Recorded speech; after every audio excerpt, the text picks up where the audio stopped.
उत्तराखंड के 5 सीटों के नतीजे, ईवीएम में कैद, 4 जून को आएंगे चुनाव के नतीजे, प्रत्याशियों के भाग्य का होगा फैसला। उत्तराखंड की 5 सीटों पर 55.89% वोटिंग, लगातार दूसरी बार गिरा मतदान प्रतिशत, वोटिंग परसेंट गिरने से टेंशन में उम्मीदवार।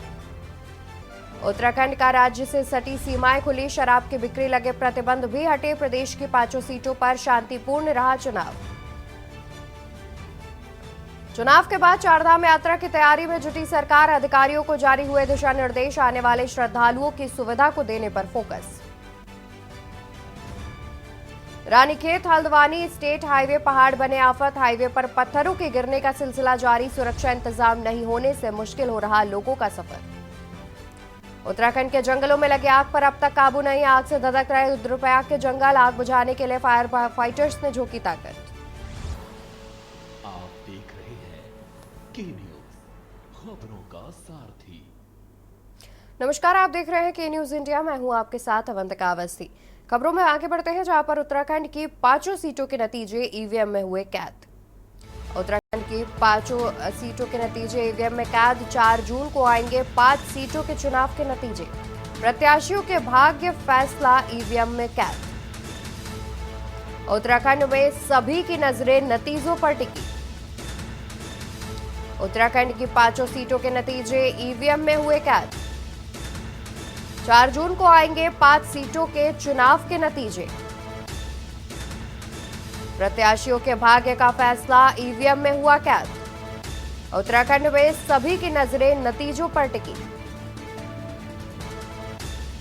उत्तराखंड की 5 सीटों के नतीजे ईवीएम में हुए कैद, 4 जून को आएंगे 5 सीटों के चुनाव के नतीजे, वही प्रत्याशियों के भाग्य का फैसला ईवीएम मशीन में अब कैद हो चुका है। 4 जून को प्रत्याशियों के भाग्य का फैसला सामने आएगा। तो वही उत्तराखंड की 5 सीटों के नतीजों पर सबकी नजरें टिकी हुई हैं। 4 जून को आएंगे 5 सीटों के चुनाव के नतीजे, प्रत्याशियों के भाग्य का फैसला ईवीएम में हुआ कैद। उत्तराखंड में सभी की नजरें नतीजों पर टिकी। उत्तराखंड की 5 सीटों के नतीजे ईवीएम में हुए कैद, 4 जून को आएंगे 5 सीटों के चुनावी नतीजे, प्रत्याशियों के भाग्य का फैसला ईवीएम में हुआ कैद। आपको बता दें कि उत्तराखंड की 5 सीटों पर शांतिपूर्ण तरीके से चुनाव बीते दिन संपन्न हो गया। 5 सीटों पर चुनाव संपन्न हो गया है। अब इसके बाद 4 जून को रिजल्ट जो है, परिणाम जो है वो घोषित किया जाएगा। फिलहाल उत्तराखंड की 5 सीटों के नतीजों पर सबकी निगाहें टिकी हुई हैं। देखने वाली बात है कि आखिर 4 जून को किसके भाग्य में फैसला आता है।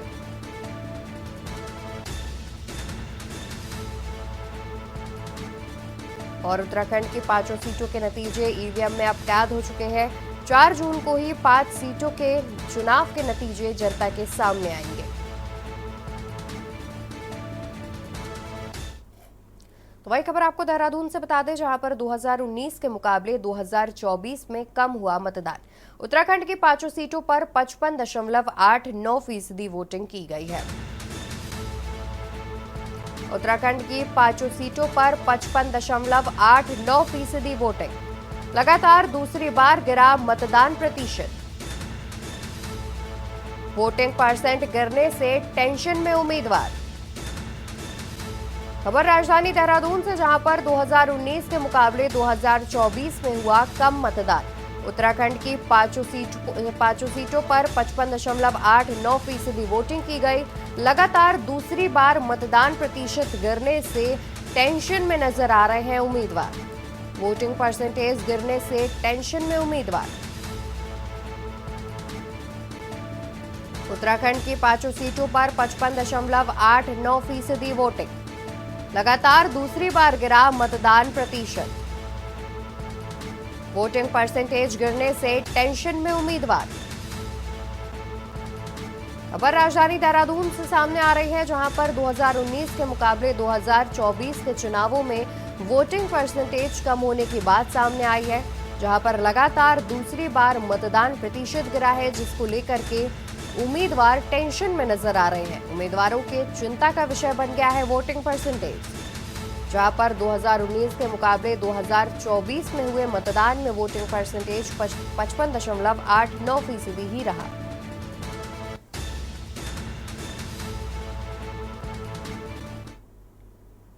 बढ़ते हैं आगे, जहां उत्तराखंड की राज्यों से सटी सीमाएं खुली।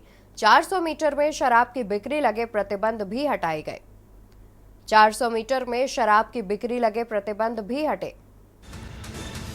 वहीं प्रदेश की 5 सीटों पर शांतिपूर्ण रहा चुनाव। उत्तराखंड की सभी 5 सीटों पर हुआ मतदान। उत्तराखंड की राज्यों से सटी सीमाएं खुली। 400 मीटर में शराब की बिक्री लगे प्रतिबंध भी हटाए गए। प्रदेश की 5 सीटों पर शांतिपूर्ण रहा चुनाव। उत्तराखंड की सभी 5 सीटों पर हुआ मतदान। उत्तराखंड की राज्यों से सटी सीमाएं खुली। 400 मीटर में शराब की बिक्री लगे प्रतिबंध भी हटाए गए।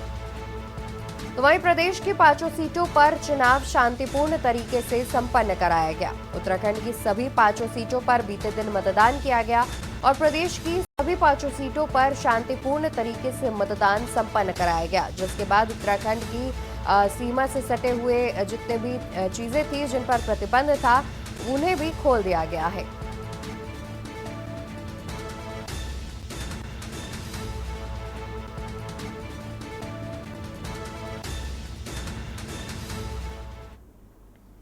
उत्तराखंड में 5 सीटों पर चुनाव खत्म हो चुका है। देवभूमि के हरिद्वार सीट भी लड़ाई जोरदार है।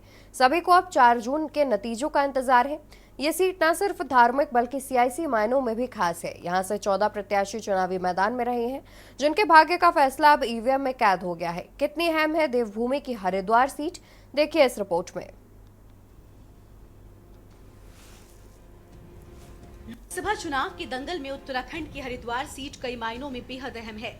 विश्व प्रसिद्ध और धार्मिक महत्व रखने वाला हरिद्वार संसदीय क्षेत्र की चुनावी जंग भी खास है। ये सीट कई मायनों में महत्वपूर्ण है। इस संसदीय सीट से 14 प्रत्याशी चुनाव मैदान में हैं। भाजपा कांग्रेस के साथ ही बसपा प्रत्याशी के साथ वहीं निर्दलीय प्रत्याशी भी चुनाव में साम दाम दंड भेद के साथ चुनाव जीतने की उम्मीद लगाए बैठे हैं। पहले चरण के चुनाव में प्रत्याशियों ने अपनी जीत के लिए सब कुछ झोंक दिया है। हरिद्वार लोकसभा सीट में भाजपा प्रत्याशी त्रिवेंद्र सिंह रावत ने कैडर वोट के साथ साथ जनता के बीच जाने में उन्होंने कोई कसर नहीं छोड़ी। 14 विधानसभा क्षेत्र में से 6 पर भाजपा के विधायक हैं। 3 में से 2 नगर निगम पर भाजपा के महापौर हैं, जबकि जिला पंचायत और सभी क्षेत्र पंचायत अध्यक्ष के पद भाजपा के पास हैं। वहीं कांग्रेस के पास हरिद्वार संसदीय सीट पर 14 में से 5 विधायक हैं। हरिद्वार नगर निगम मेयर पद पर कांग्रेस काबिज रही है, लेकिन जिला पंचायत और क्षेत्र पंचायत में कांग्रेस केवल सदस्यों तक ही सीमित रही है। 14 अप्रैल को ऋषिकेश में हुई प्रधानमंत्री नरेंद्र मोदी की जनसभा ने भी काफी हद तक टिहरी और हरिद्वार लोकसभा सीटों को साधने की कोशिश भी की थी। प्रधानमंत्री नरेंद्र मोदी की ही कुमाऊं और गढ़वाल में 2 रैलियां हुई, जबकि उत्तर प्रदेश के मुख्यमंत्री योगी आदित्यनाथ की जनसभाएं हुई हैं। उनके साथ ही केंद्रीय मंत्रियों की रैलियां भी उत्तराखंड में होने वाली हैं। प्रत्याशियों की स्थिति को और मजबूत किया जाएगा। हरिद्वार संसदीय सीट पर बसपा ने मुकाबला त्रिकोणीय बनाने की कोशिश की। बसपा ने हरिद्वार संसदीय सीट से मुस्लिम प्रत्याशी जमील अहमद को मैदान में उतारा। जमील अहमद मुजफ्फरनगर की 66 विधानसभा से विधायक रहे हैं। बसपा की रणनीति कैडर वोट के साथ ही मुस्लिम मतदाताओं को भी लामबंद करने की रही है। बीएसपी ने सीट पर मुकाबले को रोचक बना दिया है। वहीं निर्दलीय प्रत्याशी और हरिद्वार के खानपुर विधानसभा क्षेत्र से विधायक उमेश कुमार भी मुकाबले में शामिल होने की पुरजोर कोशिश में रहे। संसदीय सीट पर देहरादून की 3 विधानसभा सीटें आती हैं। पूर्व मुख्यमंत्री त्रिवेंद्र सिंह रावत को चुनाव मैदान में हैं, तो वहीं कांग्रेस की तरफ से पूर्व मुख्यमंत्री हरीश रावत के बेटे वीरेंद्र रावत चुनावी दंगल में उतरे हैं। पूर्व मुख्यमंत्री हरीश रावत हरिद्वार से सांसद रह चुके हैं। वहीं बात करें निर्दलीय लोकसभा प्रत्याशी उमेश कुमार की, तो 2022 में खानपुर विधायक क्षेत्र से निर्दलीय चुनाव लड़े और भाजपा को हराकर जीत हासिल की। खानपुर विधायक तब से लगातार भाजपा और कांग्रेस के खिलाफ मुखर है। कांग्रेस, बीजेपी और बसपा के लिए निर्दलीय प्रत्याशी के बीच जंग जोरदार है। विनीत शर्मा, स्पेशल डेस्क, के न्यूज इंडिया। उत्तराखंड में 5 लोकसभा सीट में एक टिहरी संसदीय सीट पर भी कल मतदान हुआ। वोटिंग प्रतिशत गिरने से प्रत्याशी टेंशन में नजर आए। यहां से कुल 11 प्रत्याशी चुनावी मैदान में रहे, जिनके भाग्य का फैसला अब ईवीएम में कैद हो चुका है। टिहरी लोकसभा क्षेत्र का चुनाव काफी रोचक रहा। इस सीट पर त्रिकोणीय मुकाबला देखने को मिला। जीत किसकी होगी यह 4 जून को तय होगा। देखिए इस रिपोर्ट में।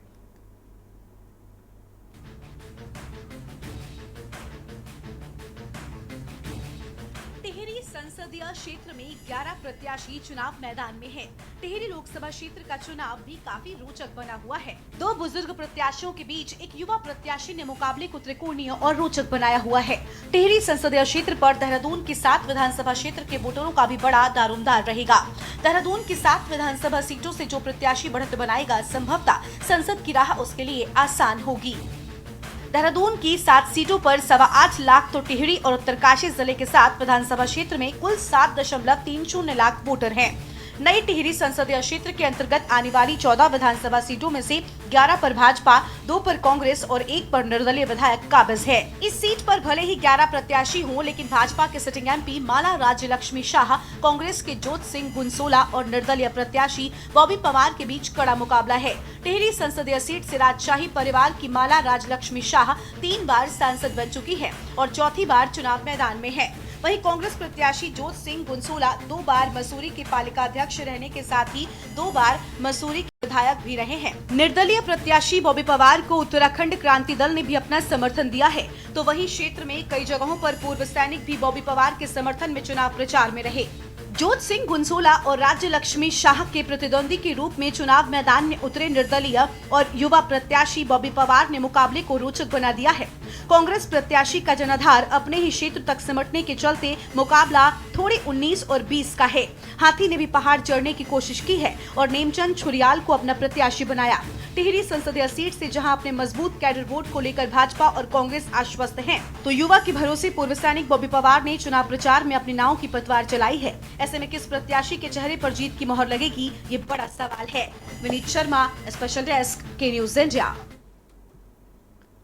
उत्तराखंड के पौड़ी गढ़वाल की सीट पर भी इस बार चुनाव बेहद रोचक रहा। यहां बात प्रत्याशियों की जाए तो करीब 13 प्रत्याशी चुनावी मैदान में रहे, जिनकी किस्मत ईवीएम में कैद हुई। बीजेपी और कांग्रेस के बीच कांटे की टक्कर देखने को मिली और इस सीट पर भी अब नतीजों पर सबकी निगाहें हैं। देखिए इस रिपोर्ट में।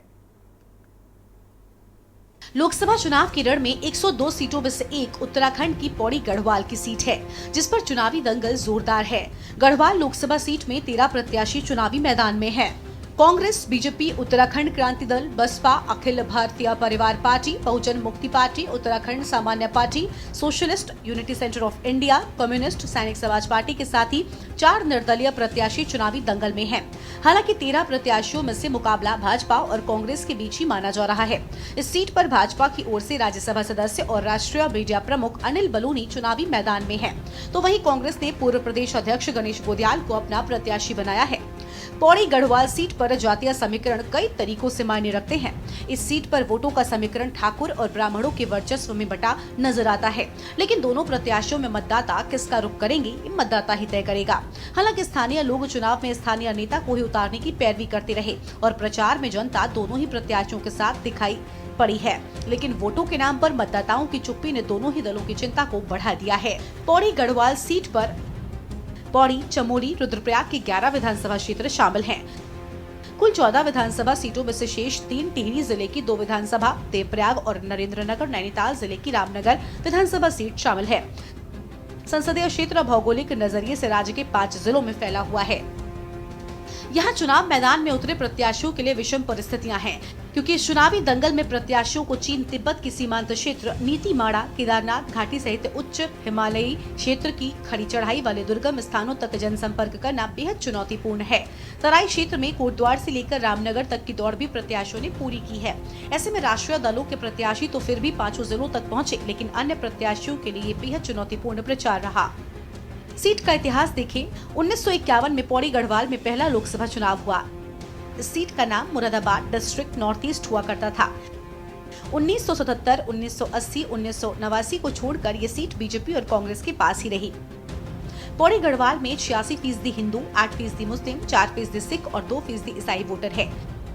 जातीय समीकरण की बात करें तो 46% ठाकुर, 26% ब्राह्मण और 8% SC/ST, 8% OBC और 6% वैश्य हैं। हालांकि ये सामाजिक समीकरण अन्य चुनाव में दिखाई देता है, लेकिन लोकसभा चुनाव में इसका प्रभाव कम ही नजर आता है। गढ़वाल सीट से भाजपा के प्रत्याशी अनिल बलूनी पार्टी में राष्ट्रीय मीडिया प्रभारी के महत्वपूर्ण पद पर हैं। उधर कांग्रेस प्रत्याशी गणेश 2019 से इस लोकसभा क्षेत्र में सक्रिय रहे हैं। बीते नगर निकायों और पंचायतों में भी भाजपा मजबूत स्थिति में रही है। रुद्रप्रयाग व पौड़ी में जिला पंचायत अध्यक्ष पद पर बीजेपी जीती। चमोली समेत 3 जिलों में 79 जिला पंचायत सदस्य में से 41 जिला पंचायत सदस्य बीजेपी के हैं। 27 ब्लॉक प्रमुखों में से 19 भाजपा के हैं, जबकि नगर निकायों में 12 नगर परिषद पालिका परिषद में से 9 पर भाजपा का कब्जा है।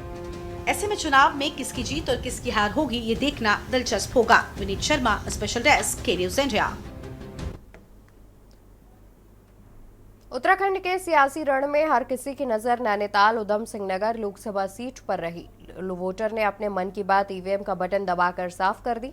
अब किसके हाथ जीत लगेगी यह 4 जून को पता चलेगा। और यहां से भाजपा के सिटिंग एमपी अजय भट्ट और कांग्रेस के प्रकाश जोशी चुनावी मैदान में थे। देखिए इस रिपोर्ट में।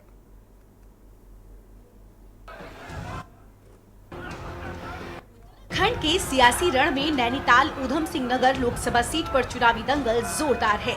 वोटर के मन में क्या है ये कोई नहीं जानता, पर हर प्रत्याशी अपनी जीत को लेकर आश्वस्त नजर आ रहा है। कुमाऊं में 2 लोकसभा सीटें आती हैं। नैनीताल उधम सिंह नगर सीट पर 10 प्रत्याशी मैदान में उतरे हैं। भाजपा, कांग्रेस, बसपा, उत्तराखंड क्रांति दल के साथ ही अन्य पार्टियों के प्रत्याशी चुनावी मैदान में जीत की आस लगाए बैठे हैं। यहां से भाजपा के सिटिंग एमपी अजय भट्ट और कांग्रेस के प्रकाश जोशी चुनावी मैदान में है। उधम सिंह नगर के साथ ही नैनीताल का एक बड़ा हिस्सा शामिल होता है। नैनीताल उधम सिंह नगर लोकसभा सीट का गठन 2008 में हुए परिसीमन के बाद हुआ था।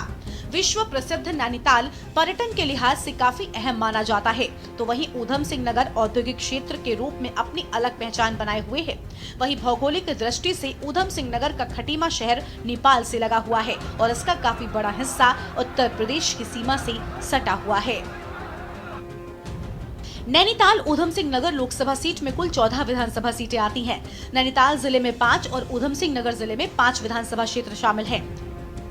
इस संसदीय सीट पर तराई इलाके की विधानसभा सीटों के मतदाता लोकसभा चुनाव में प्रत्याशियों का भविष्य तय करते हैं। नैनीताल उधम सिंह नगर लोकसभा सीट उत्तराखंड के 2 जिलों को मिलाकर बना है। नैनीताल उधम सिंह नगर लोकसभा सीट पर ग्रामीण आबादी 63.11% है, जबकि शहरी आबादी 36.89% के करीब है। 16.8% अनुसूचित जाति, 5.17% अनुसूचित जनजाति की आबादी है। 15 से 18% राजपूत और ब्राह्मण है, जबकि 17 से 18% लगभग ओबीसी की आबादी है।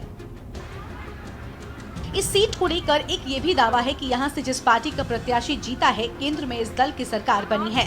कुमाऊं में भाजपा प्रत्याशी ने टिकट फाइनल होने के बाद से तूफानी चुनाव प्रचार किया, तो समर्थन में स्टार प्रचारक भी चुनाव मैदान में उतरे, जबकि कांग्रेस प्रत्याशी को स्टार प्रचारकों कांग्रेस नेता प्रियंका गांधी शामिल रही। भौगोलिक स्थिति पर नजर डाली तो तराई, भाबर और पर्वतीय हिस्सों में संसदीय क्षेत्र बटा हुआ है। यहाँ पर्वतीय मूल के साथ ही पूर्वांचल, पश्चिम उत्तर प्रदेश और सिख समुदाय के लोग बहुतायत आते हैं, तो मुस्लिमों की भी संख्या अच्छी खासी है। लगभग 70% ग्रामीण और 30% नगरीय क्षेत्र है, जिसमें हल्द्वानी व रुद्रपुर में मलिन बस्तियां भी शामिल हैं। नैनीताल उधम सिंह नगर लोकसभा क्षेत्र से दूसरी बार चुनाव मैदान में उतरे वर्तमान सांसद अजय भट्ट केंद्रीय रक्षा व पर्यटन राज्य मंत्री हैं। वे रानीखेत सीट से विधायक रहने के साथ ही भाजपा के प्रदेश अध्यक्ष और नेता प्रतिपक्ष की जिम्मेदारी भी संभाल चुके हैं। कांग्रेस प्रत्याशी प्रकाश जोशी संगठन के रणनीतिकार रहे हैं। पूर्व में राष्ट्रीय सचिव की जिम्मेदारी भी संभाल चुके हैं। अन्य राज्यों में चुनाव प्रभारी भी रहे हैं। विधानसभा क्षेत्र में से 8 सीटें भाजपा के पास हैं। 3 नगर निगम और तीनों पर भाजपा का कब्जा है। जिला पंचायत अध्यक्ष भी भाजपा के ही हैं और 11 ब्लॉक प्रमुख भी भाजपा के ही हैं। 14 में से कुल 6 विधायक कांग्रेस के हैं। 2 ब्लॉक प्रमुख नगर पालिका व नगर पंचायत में 6 पालिका अध्यक्ष कांग्रेस के हैं। ऐसे में मतदाता इस बार किसके माथे पर जीत का तिलक लगाएंगे, ये देखने वाली बात होगी। विनीत शर्मा, स्पेशल डेस्क, के न्यूज। लोकसभा चुनाव 2024 में उत्तराखंड के अल्मोड़ा लोकसभा सीट का अपना अलग ही मिजाज रहा। यहां का दमखम बाकी की सीटों के मुकाबले कहीं से भी हल्का नहीं रहा। इस लोकसभा सीट में सबसे कम 7 प्रत्याशी इस बार चुनावी मैदान में रहे, जिनकी किस्मत ईवीएम में कैद हो चुकी है। अब बारी नतीजों की है, देखिए इस खास रिपोर्ट में। लोकसभा चुनाव 2024 के सियासी रण में उत्तराखंड के अल्मोड़ा लोकसभा सीट का दंगल बाकी सीटों से कम नहीं है। अल्मोड़ा लोकसभा सीट का अलग ही मिजाज है। चीन, नेपाल के साथ ही गढ़वाल सीमा से सटी 4 जिलों में फैली अल्मोड़ा संसदीय सीट काली, गोरी, पूर्वी व पश्चिम रामगंगा, कोसी नदियों वाले क्षेत्र में हिमालय का भूभाग भी शामिल है। इस लोकसभा सीट में सबसे कम 7 प्रत्याशी इस बार चुनावी मैदान में है। कांग्रेस ने जहां पुराने चेहरे पर ही दांव लगाते हुए पूर्व सांसद प्रदीप टम्टा को चुनावी मैदान में उतारा है, तो वहीं भाजपा ने भी सिटिंग एमपी अजय टम्टा पर ही भरोसा दिखाया है। लोकसभा सीट पर महिला और युवा फैक्टर काफी अहम है। इन दोनों वर्गों का रुझान जिस दल की तरफ होगा, उसी की जीत तय है। अल्मोड़ा लोकसभा क्षेत्र की 14 में से 6 विधानसभा सीटों पर महिला वोटरों की संख्या अधिक है। इस लोकसभा सीट का परिसीमन 1987 में हुआ था। साल 2009 से अल्मोड़ा सीट अनुसूचित जाति के उम्मीदवारों के लिए आरक्षित है। ठाकुर बाहुल्य है और ब्राह्मण, अनुसूचित जाति और अनुसूचित जनजातियों के मतदाताओं का आंकड़ा लगभग बराबर है। भाजपा, कांग्रेस के साथ ही बसपा, उत्तराखंड क्रांति दल, उत्तराखंड परिवर्तन पार्टी, बहुजन मुक्ति पार्टी और उत्तराखंड पीपल्स पार्टी ने अपने प्रत्याशी चुनाव मैदान में उतारे हैं।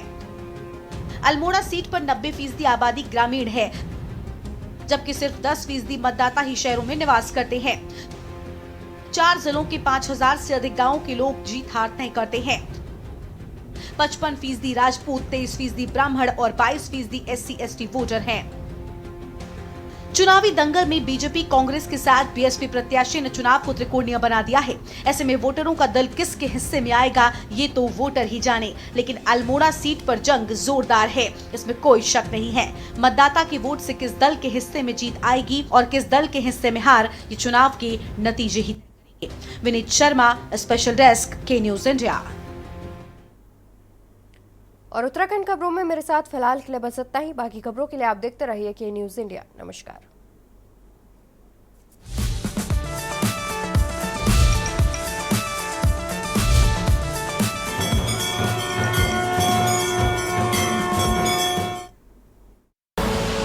आप देख रहे हैं के न्यूज, खबरों का सारथी।